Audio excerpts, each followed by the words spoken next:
Hey everyone, and welcome. Today, we're going to talk about something that's totally changing the game in, well, a bunch of different industries.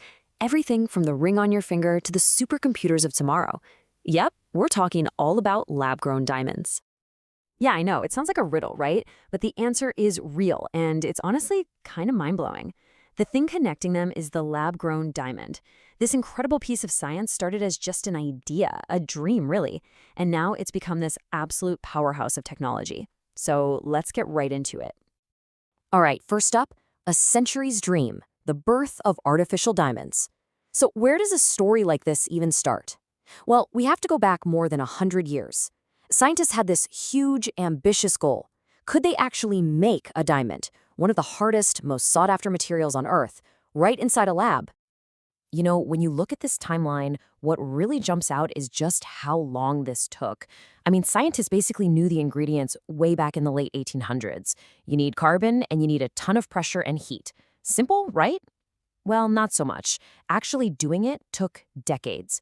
It wasn't until 1954 that GE finally cracked the code with what they called the HPHT method. Think of it like a giant pressure cooker trying to copy what the Earth does naturally. But then in the 90s, things got way more sophisticated with a new method called CVD.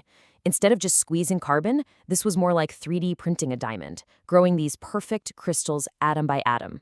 And by the 2010s, the tech got so good and so cheap that suddenly lab-grown diamonds were everywhere in the jewelry world.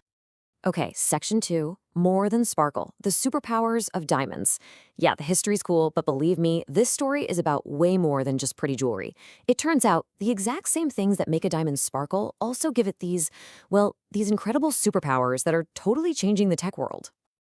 So you really have to think about a diamond's value in two completely different ways. In the jewelry world, it's all about beauty, that amazing sparkle, and for a lot of people, the ethical side of things. But in the tech and industrial world, they couldn't care less about the sparkle.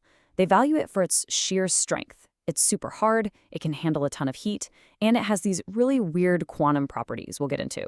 It's really the ultimate multitasker. Let's talk about the tough as nails industrial side first.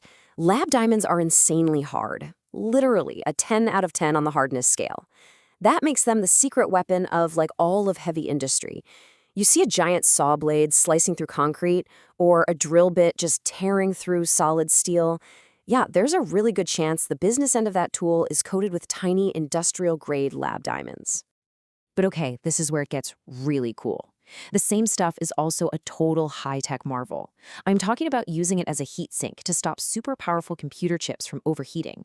They make windows out of it for high-power lasers that would melt anything else. And get this, they're so sharp and durable, they're used to make scalpels for super delicate eye surgeries. They even put them on spacecraft because they can handle pretty much anything space throws at them. It's just wild. So remember that quantum computer we mentioned at the very beginning? Well, this is how it all connects. It's incredible. Scientists take a diamond's perfect repeating crystal structure and they mess it up on purpose. They introduce this tiny little flaw. It's called a nitrogen vacancy center. And that specific flaw can hold and process quantum information. It becomes a qubit, the basic building block for a quantum computer. So yeah, a tiny, perfect imperfection could literally unlock the entire future of computing.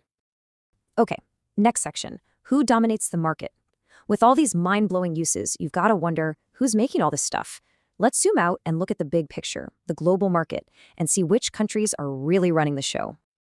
And wow, when you look at the numbers, it's pretty clear. China is the absolute heavyweight here, responsible for something like 40 to 50% of all lab-grown diamond exports. That's huge. Then you've got India, which is another massive player. I mean, between just those two countries, you're looking at most of the entire global market. The US, Belgium, and Russia are in the game, for sure.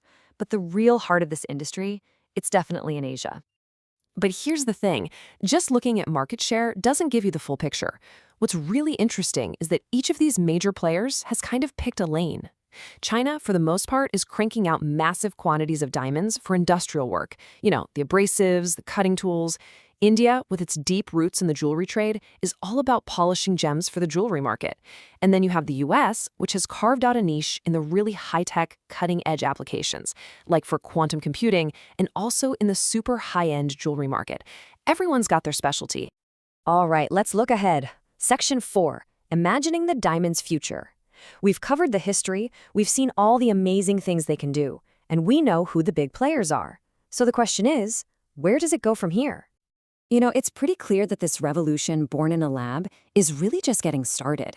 What began as this kind of niche scientific challenge has turned into one of the key materials of our time. From building sites to operating rooms to the very future of computing, the impact of lab-grown diamonds is massive, and it's only going to get bigger. This whole field is just starting to take off. And this leaves us with a pretty deep question to chew on. Think about it. A lab-grown diamond is, molecule for molecule, the exact same thing as a diamond dug out of the ground. They are identical.